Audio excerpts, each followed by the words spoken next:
Yusanu disunatkan apa raf'ul yadaini mengangkat kedua tangan. Jadi ngangkat kedua tangan itu hukumnya sunat.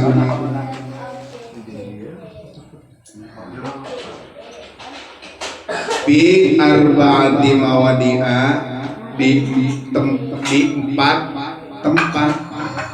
Jadi ngangkat tangan di dalam sholat wajib, sholat fardu maupun sholat sunat, ngangkat tangan itu yang disunatkannya itu cuman ada 4 tempat. Yang nomor 1 inda takbiratul ihram, ketika membaca takbiratul ihram itu hukum ngangkat tangannya itu sunat. Yang kedua wa indar ruku, ketika mau ruku, bukan ketika ruku, ketika mau ruku. Ada kitab yang mata itu ya, bahasanya itu artinya tuh logatnya indar ruku tuh ketika ruku. Kalau ketika ruku nggak katanya gimana? Para ahli-ahli nahu itu membahasnya indar ketika mau ruku. Arab ruku ya. Wa inda iktidal, nomor keduanya ketika mau iktidal. Jadi ngangkat tangan tuh mau ruku sunat, habis dari ruku mau iktidal itu ngangkat tangan itu juga sunat. Wa inda qiyam, wa inda qiyamin, dan ketika mau berdiri min tasahudil awali, dari tahiyat awal. Pertanyaannya, bagaimana kalau ngangkat tangan di rakaat pertama dan rakaat ketiga?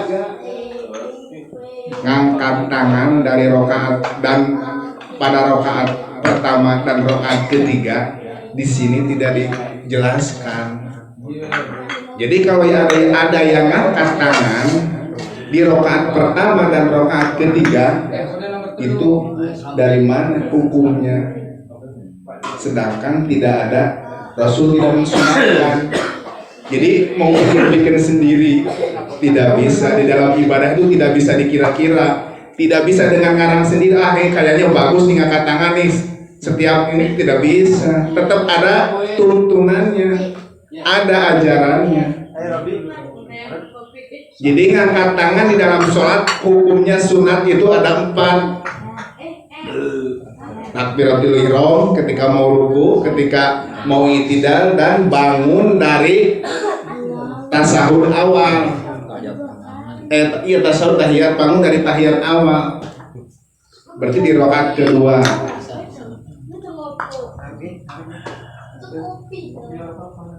Surutus sujud, langsung ke sujud. Adapun syarat-syaratnya sujud itu sabatun ada 7. Ayas juda ala sab'ati a'dha'in, yaitu sujud atas 7 anggota. Wantakuna jabhatuhu maksubatan, dan harus sujud jabhatuhu itu jidatnya, dahinya gitu ya, dahi si musolli, musolli itu orang yang sholat, maksubatan itu harus dibuka. Jadi kalau sujud ada pecinya tertutup begini, maaf nih, begini ya. Ini tidak sah sujudnya, tidak sah karena menghalangi maksubatan di sini. Awas hati-hati, kadang-kadang disepelein gitu, diangkat, dibuka di sini. Ayas juga maksubatan harus dibuka. Soalnya kalau tidak dibuka menghalangi ke tempat sujud, itu tidak sah. Kalau tidak sah sujudnya, karena sujud itu rukun, berarti tidak sah sholat. Otomatis tidak sah. Makanya perlu tuntunan di sini. Walaupun kita sudah tahu, kita bacakan saja ya, benar ya. Iya. Kenapa kok orang mau goblok?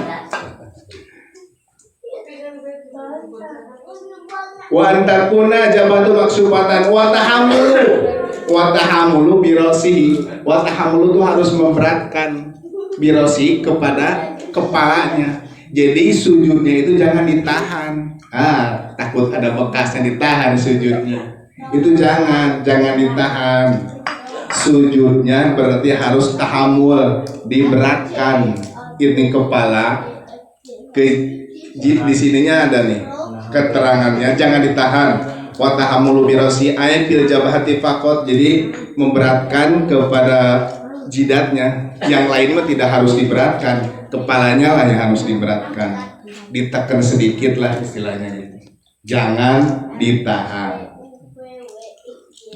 Wa tahammulu birasi wa adamul huwi, wa adamul huwi, dan tidak mau tidak turun ligoiri selain sujud. Jadi kalau mau sujud niatnya harus sujud, jangan temurun lian dari sujud. Misalkan wadamu ligoiri ini maksudnya kita kalau mau sujud terus itu niatnya itu harus sujud. Jangan misalkan kita ngapain sejadah ya, anggap bersejadah terus tidak benar, terus kita sholat, kita lagi sholat, terus baca surat habis baca mau sujud, ntar kalau sujud itu sejadahnya dibenerin. Nah itu tidak boleh, tidak syarat. Atau ada duit misalkan antar ngambilnya habis lagi sambil sujud gitu. Itu di sini dijelaskan wa adamul wi'ili ghairihi, tidak ada temurun selain sujud. Jadi jangan ada yang lain. Iya, gitu. Wala yasjuda ala syai'in yataharraku biharokatihi, tidak boleh sujud di atas sesuatu yang bisa berubah dengan berubahnya diri kita. Contoh misalkan kita lagi sholat pakai sorban, terus kita mau sujud, sorbannya ngehalangin ke tempat sujud. Berarti di sini wa alla yasjuda ala syai'in yataharraku biharokatihi, tidak boleh sujud di atas sesuatu yang berubah dengan kita. Jadi kita berdiri ikut kan, misalkan sorban ikut kemana-mana. Ya contoh seperti peci lah menghalangin, itu tidak sah. Jadi wa alla yasjuda ala syai'in yataharraku biharokatihi itu tidak boleh sujud kepada atas sesuatu yang berubah ketika kita berubah. Berdiri ikut berdiri, kalau pakai sorban kan ikut bergerak. Harusnya dilepas. Harusnya bisnya dilepas. Kalau kena sujud, kita mau sujud terus sorban itu menghalangi ke tempat sujud, terus sujud, sujudnya lepas aja, lepas kalau menghalangi. Kalau tidak menghalangi ya pakai aja. Ya semacam gamis gini, misalkan perempuan kan pakai mukenanya kan agak lebar kadang-kadang ya, itu bisa menghalangi jidatnya, itu tidak sah. Perempuan juga sama. Bagaimana dengan kaki itu, kaki mah tidak dipermasalah, tidak masalah. Mau pakai kaos kaki, tangan juga tidak dipermasalahkan, tidak ada di sini, tidak diterangkan, sah-sah saja. Wartifau asafilihi, dan meninggikan bokongnya kalau mau sujud itu wartifau asafilihi ala alaihi, jadi meninggikan bokongnya atas kepalanya. Jadi daripada kepalanya di bawah, berarti bokongnya naik di atas. Jadi jangan rata, jangan sedaprok. Sujudnya itu ininya di tangannya diangkat sikunya, jangan ininya sikutnya rapat, itu tidak boleh, tidak sah sujudnya. Jadi, nah itu tidak sah.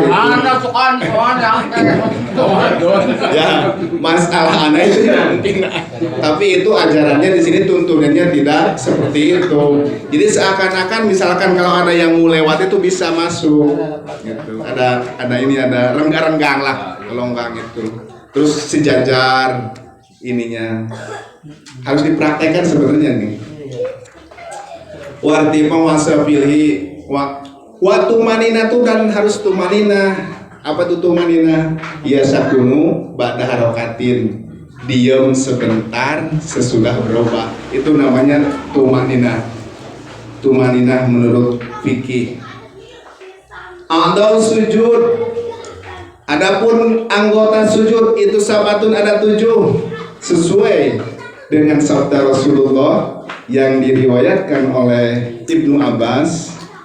Qala Rasulullah sallallahu alaihi wasallam, umirtu an asjuda ala sab'ati dhamin najabhati wal yadaini wa rukbataini wa drafil qadamaini. Rasulullah juga sallallahu alaihi wasallam bersabda.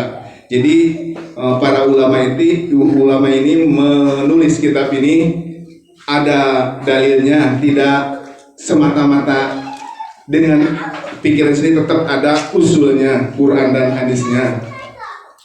Atau sujud disamati al-jabhati, yaitu nomor 1 dahi. Jadi anggota sujud itu ada 7. Al-jabhatu yaitu jidat, wa butunul kafaini, dan perut telapak tangan, wetenge tangan loro, berarti 3. Warubataini berarti lutut 2, berarti jadi 5. Wabutuni asobi rijlaini, berarti jari-jari kaki yang 2 itu, jari-jari kaki yang 2, berarti jadi 7 semuanya.